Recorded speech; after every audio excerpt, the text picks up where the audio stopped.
Ik sta hier naast beeldige meiden. Maar we gaan zo de one and only Lady Bunny interviewen. The grandmother of all drags. Ze zat in Sex in the City. Ze heeft een tour gedaan met Britney Spears. Ze heeft een roast gedaan van Pamela Anderson. Deze vrouw is de shit. En wij gaan haar hier zo zien optreden in de NYX. Maar eerst een interviewtje met haar. Welcome to another episode of Girl on Girl Action. And this time it's the one and only Lady Bunny. Girl on girl action? Does that mean that we're gonna have sex?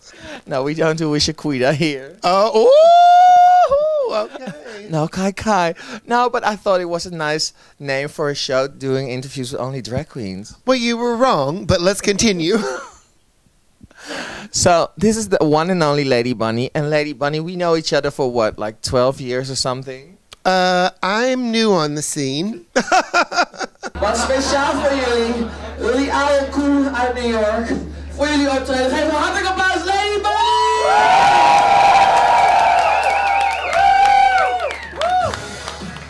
Bring it up, bring it up!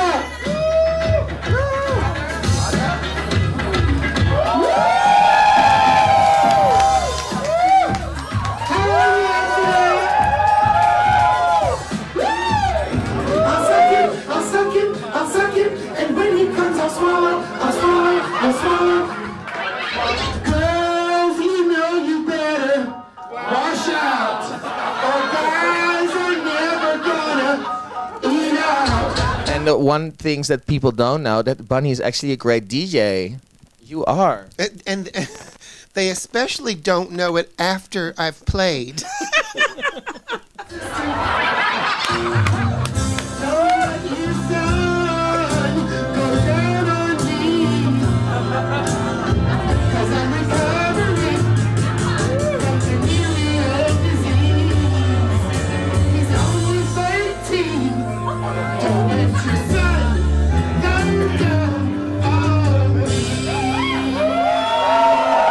What do you expect for tonight? I have no idea. I've never been to the club before, but I hear it's fun, and you know they're still open after having Bianca Del Rio, so they must have a very loyal following and who is used to sick shit like I plan to do on stage. But you know, I don't remember the first time that I performed here was some little Latin club that Nikki Nicole set up. And then I don't know. I performed once at the Love Ball with Joost Van Bellen. Yes, and the Roxy. Yeah, and Lee Barry, yeah. And he was still alive then, so that must be 1993 or something. Yes, but since then I've come back to Amsterdam just for vacation because I love there's just so many wonderful things about Amsterdam. There are there's chocolate, diamonds, tulips, men with large uncut penises, space cakes. I just wanted to say, because you never get to the chocolates and the tulips and the diamonds, you only get to the space cake. There's chocolate in the space cakes, bitch. It takes two to make. It takes two to make. It takes two to make. It takes two to make. It takes two to make. It takes two to make a whole field time. It takes three to make it out of sight. You were the initiator of Wigstock. Tell me about it, because a lot of people don't know, since everybody that's going out is so young. But Wigstock was like this huge drag outdoor festival, right? Yes, it started in about '84 in the East Village of New York City, and you know what? It started off as like like I was working at one club, the Pyramid, all the time, and I thought that the drag was so great and it was so different and interesting. It wasn't just lip syncing to, you know, Whitney Houston and right, or whatever. It was like drag queens doing plays or stand-up comedy or singing live, or it's just all kinds of doing theater. So I wanted to showcase it to a bigger audience, and the festival was started off very small, but it grew over 20 years, and then it rained 3 years in a row, and we'd had enough. This is my sister. What did this bitch say about me in Dutch before I came up here? I know she can't call me fat, and she can't call me old. And she can't call me drunk, and she can't call me a slut, because she's one.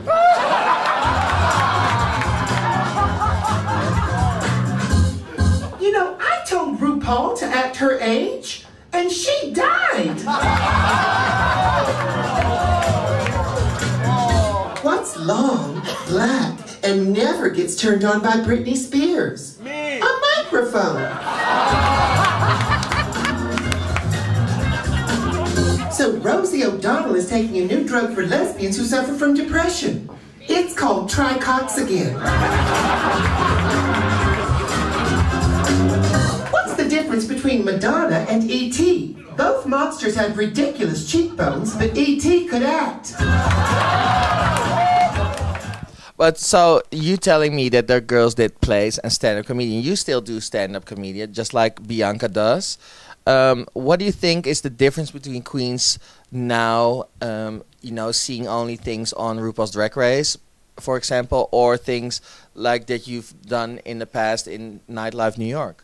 Well, you know, so many times queens are like, oh, how do I get onto RuPaul's Drag Race? And I'm like, getting onto RuPaul's Drag Race is not the reason that you should want to do drag.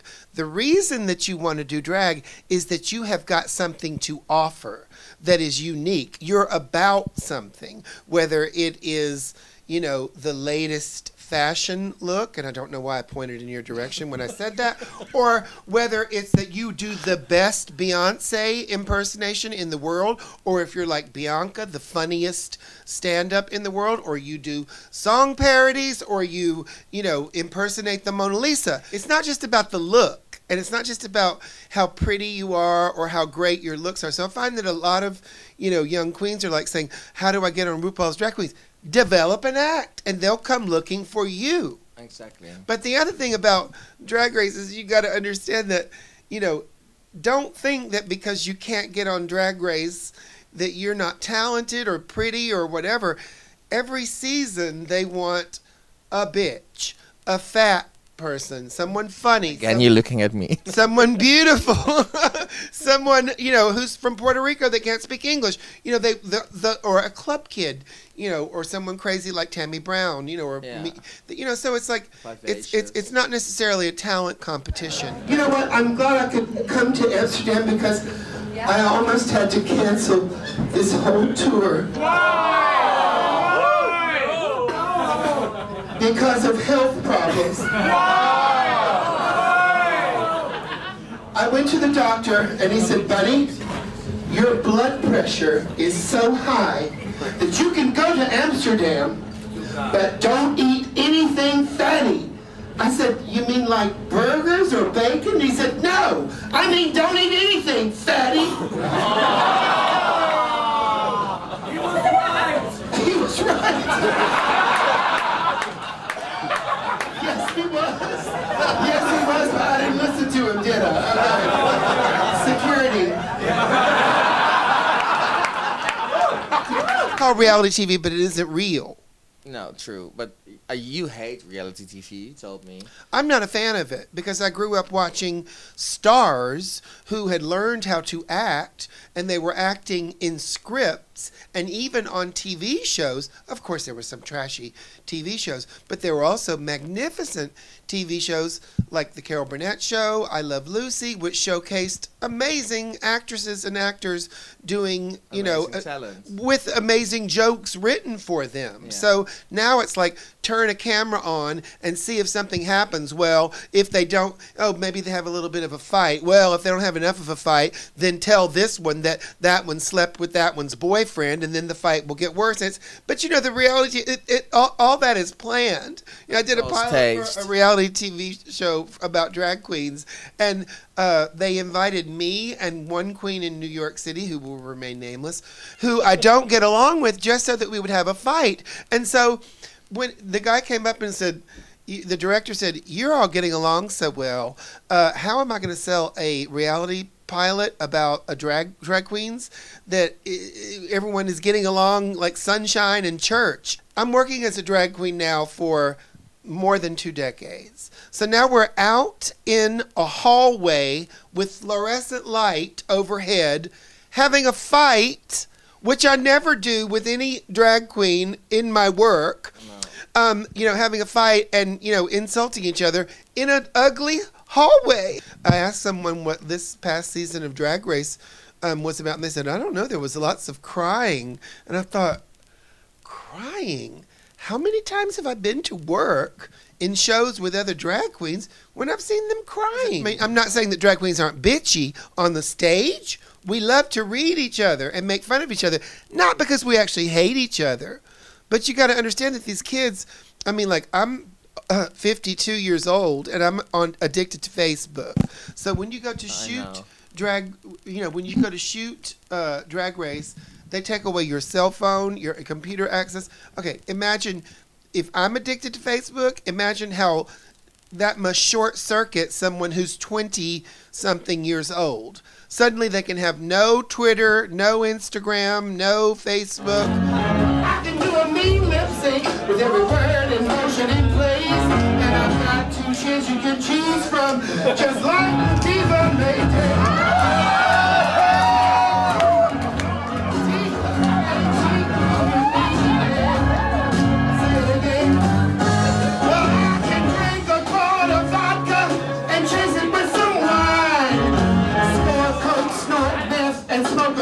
At the same damn time, give a man a hand job while touching up my face, and get in a cab and head on home to see Bianca win Drag Race. Yes, I'm a drag queen, honey. D-R-A-G-Q-E-E-N.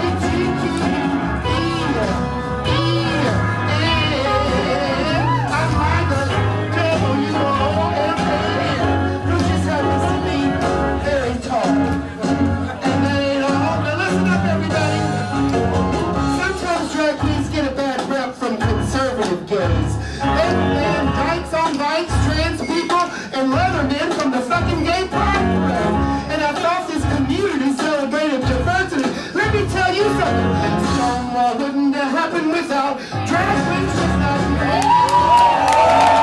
me. Bianca is so funny that she makes all drag queens look better, because a person that's never seen drag can watch her and say, this is so good that maybe I do like drag queens. She has elevated the art form, and Drag Race has given her that platform. Are you going to do one of your singles? Because you sent me last week a new one. I'm sure that's not out yet, but you're doing some fierce music lately. I have a new song called Lately. It's the Groove Addicts featuring Lady Bunny, and it's on a UK label called Enriched. And I hear they're playing it on Gadio. They do. I send it to you. Yeah, that's great. And apparently the listeners are requesting it, which is great. So, you know, listen, when I turned 50, I thought, oh my God, it's over. You know, I thought that was what I was going to think, but that wasn't true. What it really made me think is, okay, when you turn 30, you said, girl, you don't look 30. When you turn 40, you said, girl, you don't look 40.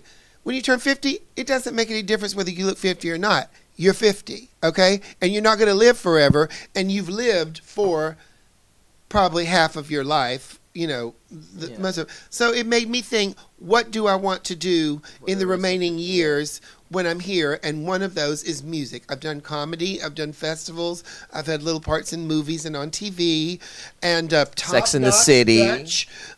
Interviewers are still coming to, you know, see me. So, but one thing I do want to leave is a legacy of music, because I love music as you do, and sometimes I feel that today's music has become very formulaic, and you know, when you grow up with music like Earth, Wind and Fire, where there are black brothers playing horns and, you know, drums and congas and singing in 15 different voices in harmony, you're never going to get that sound with one guy from a laptop. I'm sorry.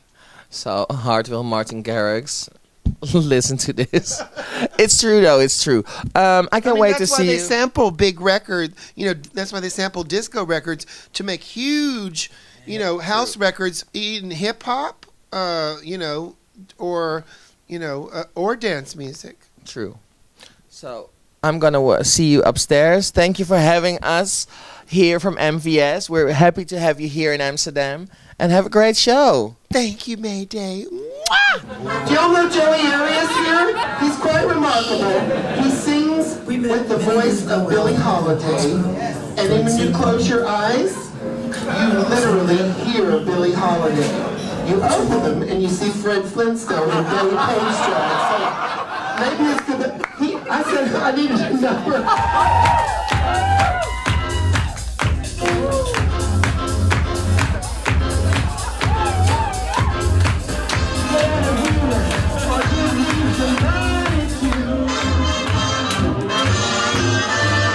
You're sitting here wondering what it's all about. You ain't got no money, what use will pay your